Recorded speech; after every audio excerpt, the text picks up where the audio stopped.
Hello and welcome to Kaleidoscope with me, Savithri Rodrigo, where the spotlight turns today to a scourge that will never allow Sri Lanka to optimize potential.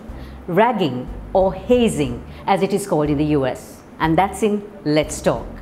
Our People's Bank News Capsule has some great movers and shakers. From the CEO of Sri Lanka Insurance, Chandana Aluthgama, to Chief Executive of Wunderman Thompson, Alina Haji Omar, and the star of the Gratian Prize 2019, Andrew Fidel Fernando. Life in 60 turns our attention to going eco-friendly at home. Singapore-based Nishika Ekanayaka gives us those tips. So, on with the show.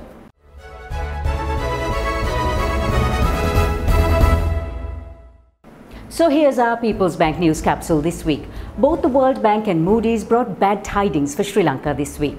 The World Bank downgraded Sri Lanka to a lower income country, while Moodys stated that Sri Lanka faces significant deterioration in debt affordability, the second highest deterioration among non-investment grade sovereigns, only behind Angola. Algeria and Sudan are the other two countries shifting to a lower income level category this year. But there's good news too. The WHO declared that Sri Lanka became one of the first two countries, the other being the Maldives, to eliminate measles and rubella ahead of the 2023 target. A stellar profit of 8.2 billion was recorded by Sri Lanka Insurance in 2019, and that made headlines this week. CEO Chandana Aluthgama told Kaleidoscope what factors helped in getting SLIC to this spot. The financial year 2019 gave new growth opportunities for SLIC. When we embarked on the journey of a 3-year strat plan, built on key pillars such as growth optimization, investment optimization, process re-engineering, technology adoption, performance management and smart spend. Even though the times were tough, even during 2019, we managed to achieve far-reaching outcomes. That is a part of the success what is recorded today. In terms of the current situation, even with the COVID-19, we are steering ahead to achieve all those strategies that we embarked on in 2019, which will have a long-term comfort factor and a strength for SLIC. So the Kalambo stock market this week was slightly lackluster, with the market going down by 0.36% and average daily turnover dropping slightly to 1.36 billion rupees from 1.4 billion rupees last week. An industry that has had to rapidly transform in COVID-19 times due to drastic cuts in spends and stakeholder priorities changing has been the advertising industry. I asked Chief Executive of Wunderman Thompson in Sri Lanka, Alina Haji Omar, how the industry needs to adapt. We've seen it every time, like every time there has been a change in behavior, advertising has had to adapt and keep pace with that. So really prioritizing that information is key. You have to know how behavior is changing. You have to know what is triggering it, and how to adapt to that quickly and how to filter from that quickly. Secondly, I think it goes without saying that the digital revolution is here. We are in the middle of it. It has happened. So if your brand is not already thinking digital first, it is time to start doing that. And finally, it's about how we collaborate. Advertising is a people business. We are collaborating with many different stakeholders all the time, and keeping that rich, immersive collaboration alive remotely while we're each of us sitting in our own homes has been something to learn from, and we're really excited about how that has gone because the results have been phenomenal. Now here's a good example of inculcating social responsibility and community caring at a young age. On their own initiative, the Gateway College prefects have manufactured 7,000 face shields in the college's innovation studios so that every student from playgroup to A-levels will be given a free face shield when they return to school. The highest accolade in English literature in Sri Lanka was accorded this week to Andrew Fidel Fernando when he won the Gratian Prize 2019 for his travelogue Upon a Sleepless Isle. Andrew was featured on Kaleidoscope a few weeks ago on our Let's Talk episode, The Millennial Take. He's a writer for ESPN Cricinfo, and he stepped into our Kaleidoscope studio this week and revealed why he wrote this travelogue. It was an easy transition to make from writing about cricket. I think some of the best sports writing that I have enjoyed and the sports writing that I aspire to do writes not just about the sport but about the place. I mean, the sport in itself has kind of very little inherent value. It's just 22 people playing a game. It says more about us that we ascribe so much value to it. So I felt like for a long time I was writing about Sri Lanka through the lens of cricket. And this was just a transition to writing about Sri Lanka more directly, applying other lenses, historical lenses, the lens of a traveler. So it seemed like a natural transition actually for me to make. And I've always loved travel, so it was an easy step and a natural progression of what I was doing. So you write travel, you write cricket. Which one comes out better? That's a hard question. I guess travel writing, because I'm newer to it, is more challenging, and I guess at times things that challenge you more and then you come out the other side can be more rewarding as well. I think that given the huge effort to kind of tie in history, anthropology and kind of local knowledge and news into this book, I think it's the best thing I've ever written, and it's the thing that I'm most proud of having produced. So you travel, you write, you cook, you eat, you scuba dive. Which one gives you an adrenaline rush? All of those things are kind of like creative / exploratory pursuits. Cooking is what I do when my writing is not going well and I need to kind of focus my mind on some other kind of creative pursuit. And scuba diving is kind of what I do when I get enough money to go and find, to spend on it basically. It's kind of expensive. And also, I mean, it's just such a pleasure to be underwater and to explore so much of the amazing marine life we have around the country and around the world. Probably if I had to choose, I mean, it's hard to choose just one of those things. Andrew cooks great Southeast Asian dishes and is poised to write more in the coming months. To celebrate Pride Month, Equal Ground, in collaboration with the US Embassy, held a photographic competition, Stand Out in Pride. While the Community Choice Award, with over 2,200 likes on Facebook and Instagram, was presented to Tharusha. 7 photographs were awarded consolation prizes. If you've got the travel bug and can't travel due to COVID-19, here's one way of feeding that bug. Taiwan is offering flights to nowhere. Basically, you arrive at the airport, go through mock ticket and passport control, get on a plane, find a seat, sit down for a few minutes before exiting the plane. End of journey. But if you still want to get on a plane, there are 12 COVID-19 safe countries where you can holiday. Kiribati, Marshall Islands, Micronesia, Solomon Islands, Tonga, Turkmenistan and Vanuatu are among those who have not had a single case of COVID-19. Sri Lanka's Minnerian National Park had a surprise entry of not 1 but 2 elephant babies recently. Twin elephants were born for the very first time in Sri Lanka's recorded wildlife history. So that was our People's Bank News Capsule. We'll be back with an issue that has for too long been swept under the carpet: ragging, where the brains of our country are subjected to unmentionable atrocities, which in turn takes a massive toll on the nation's economic and social fabric. Technology is key in moving forward to transform every challenging moment into a profit, where manual becomes digital, business becomes smart, and lives become smarter. People's Bank Online Corporate Banking. It's truly the change you need.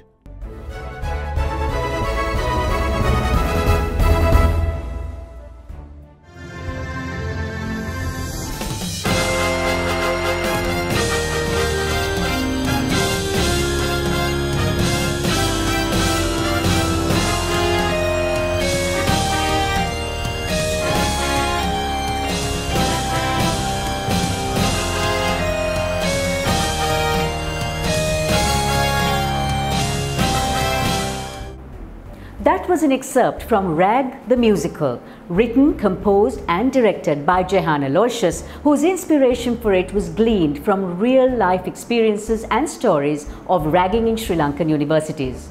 This is what he told Kaleidoscope.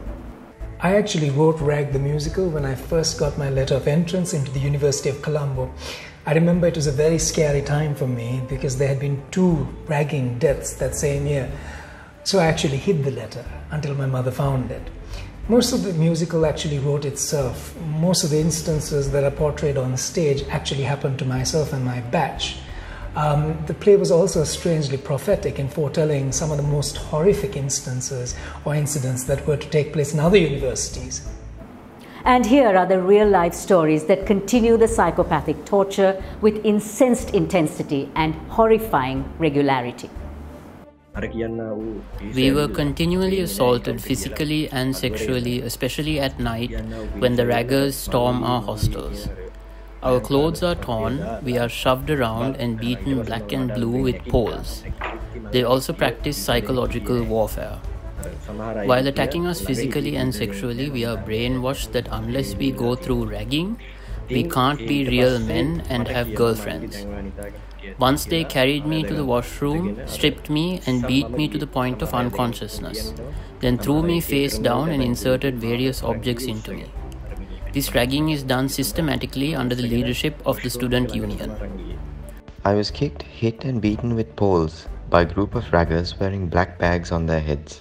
4 raggers were apprehended after I complained, but that went against me and it became impossible for me to survive. Even though my father died of a heart attack and I had the sole responsibility of looking after my mother and sister, there was no sympathy. The assaults continued, so I had no choice but to discontinue my studies and leave the university.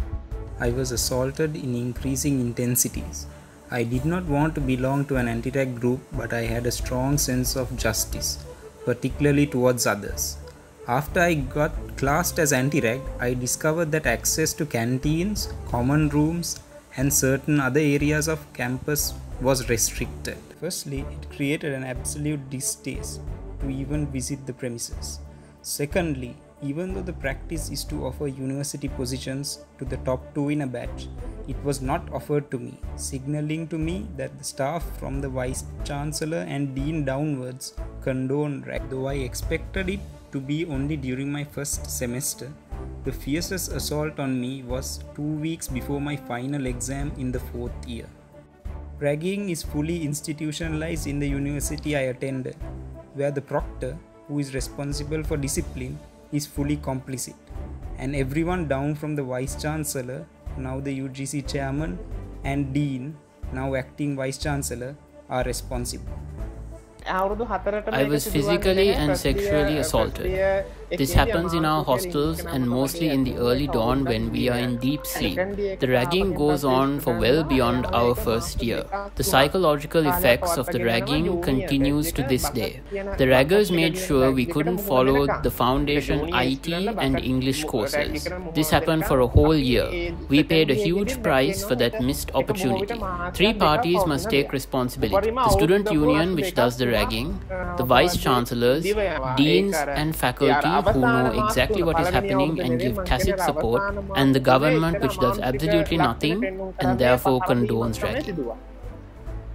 You just heard Sri Lanka's shame, our brightest at their worst. Young victims who are subjected to ragging or hazing, as it is called in the US, physically and sexually abused and psychologically impaired for life. And these were the only male students willing to speak out. The atrocities that female students undergo are far too traumatic. From rape and molestation to gang rape to being farmed out to bus drivers for unconsented prostitution. If a victim speaks out, the repercussions are threats to life, further abuse, maiming, suicide, and even staged deaths. Are psychopaths and sadists. The only time ragging comes to light is like when recently the spotlight turned on a fresher at Sri Jayavardenepura University who ended up brain dead and in the ICU. The system does not give the victims any support and in fact penalizes them, as has happened to all these victims who spoke with me. The experiences of 2,000 students were documented by a committee appointed by the previous University Grants Commission. There was plenty of evidence to identify the raggers, including disturbing photographs. That report was never released. Very few in the university administration take action. Most are in denial or are complicit to the ragging that is depraved and inhuman. Here are some numbers just in a single batch intake. There are laws in place under the Prohibition of Ragging and Other Forms of Violence in Educational Institutions, Act No. 20 of 1998. Compensation, imprisonment and rigorous imprisonment for ragging and ragging which causes sexual harassment or grievous hurt, criminal intimidation, hostage taking, wrongful restraint, unlawful confinement. It's all there, but never used. On Let's Talk today, I bring in the co-founder of the Coalition Against Violence in Universities, a body formed about 8 months ago, Professor Harendra De Silva, and organizational psychologist from the University of Peradeniya, Professor Shamala Kumar, who was one of the 3 professors involved in the study given to the UGC to find out why there is no justice for victims and what can be done to right this horrific situation. Professor Harendra, when you look at the legal system, everything seems to be in place, but however, why can't the perpetrators be prosecuted? It seems to me that they can be identified. One is that the power the perpetrators have within that domain that they rule basically. So, on one hand, there is a lot of pressure on the victims. What we see as victims who come out and complain about it is just the tip of the iceberg. Because there is a lot of social pressure that comes on the victim as well as physical threats. Already they have gone through physical, emotional, sexual threats, but maybe threats to life and so on if you go out. At the same time, you know, this is like a pyramid. On the top you get the real perpetrators. Then you get another group which reacts like a mob, that they sometimes repent after a while, right? Then below that there is another group which is for the rag but not necessarily raggers. Then there is another large number who are against the rag but don't talk about it. So what happens is that if somebody comes forward, there is going to be, apart from the threats, there will be social isolation. The authorities themselves are a bit shy to act on it because student unions can bring a lot of pressure on the authorities. If you do try to take action against us, we are going to cause a lot of other issues like student agitation, strikes, so on and so on. So basically a lot of authorities compromise with these student unions. The raggers are divided into 1, 2 or 3 or whatever number of political groups, right? So basically the divisions are there. On one hand, one group dominating the second group and the second group trying to dominate the other group. We are also in the background, there are puppeteers of these student unions. The puppeteers, the students are puppeteered by the unions are puppeteered by politicians locally, and on top of that you have maybe even international ramifications of not necessarily rag but any forms of agitation that goes on. Shamala, what is the impact that ragging has on the university system in total? So we've heard a lot about, we hear often about these individual students who have very atrocious physical and sexual kinds of effects because of ragging. But what we don't hear is the more pervasive kind of effects on the university system itself, where it prevents students from speaking out, asking important questions, because they are so afraid of the system that is created as a result of ragging. So that goes against the core of education. So it sort of affects the entire education system and the learning process and the ability for a student to be a student. Do you feel that the vice chancellors, the deans, the administrators are being held to ransom? Are your hands tied that you can't do anything about it? No, I don't think their hands are tied. The problem is that a lot of the violence of ragging is so normalized that sometimes you don't even see it. So you are in a university system. It's not just the university system, in society itself. Ragging, there's a form of violence that we call everyday violence, and that kind of violence often we don't see because it's legitimized. So we're talking about it. We know that the system may be a little politicized. We know who the perpetrators are. They can be identified. What can we do to actually right this system? One is punitive action. Basically, you punish people. There will be two issues when you talk about a punitive action. On one hand,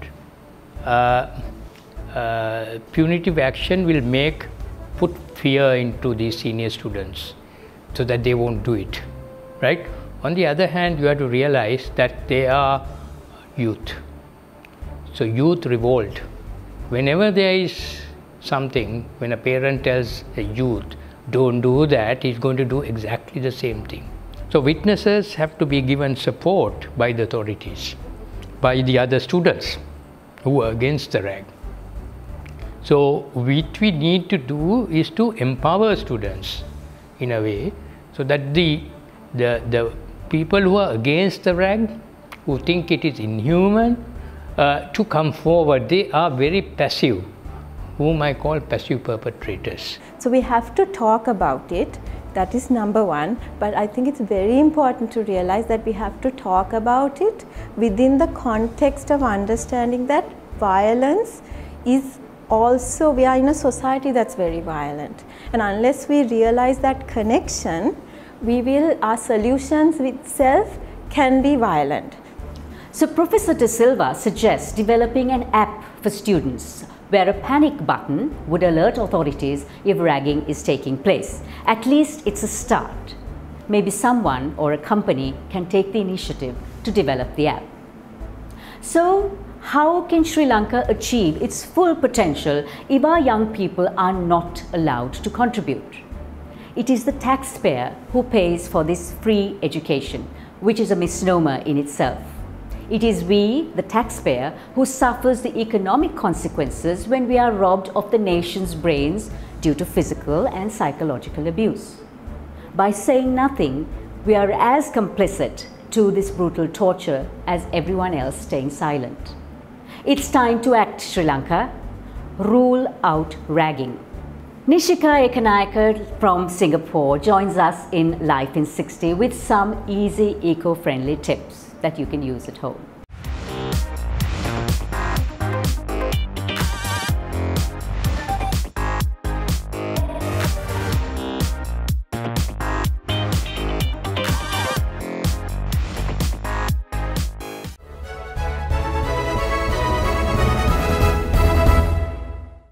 There's always little things each of us can do to make our planet breathe easier. Nishika Ekanayake, a member of the steering committee of Barclays Environment Network Singapore, gives some examples of easy eco-friendly things we can do at home. Here are some easy low-waste eco-friendly practices that you can start doing at home. Firstly, plan ahead.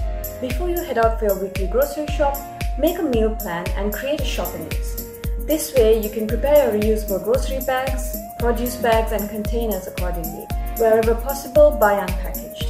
Explore your local shops and supermarkets and find alternatives to packaged goods. You'll often find things like rice, lentils, beans that are in bulk bins where you can use your own containers. Make things accessible. Keep your reusable grocery bags and containers in your car or by your doorway so it acts as a visual reminder for you to take them when you go shopping.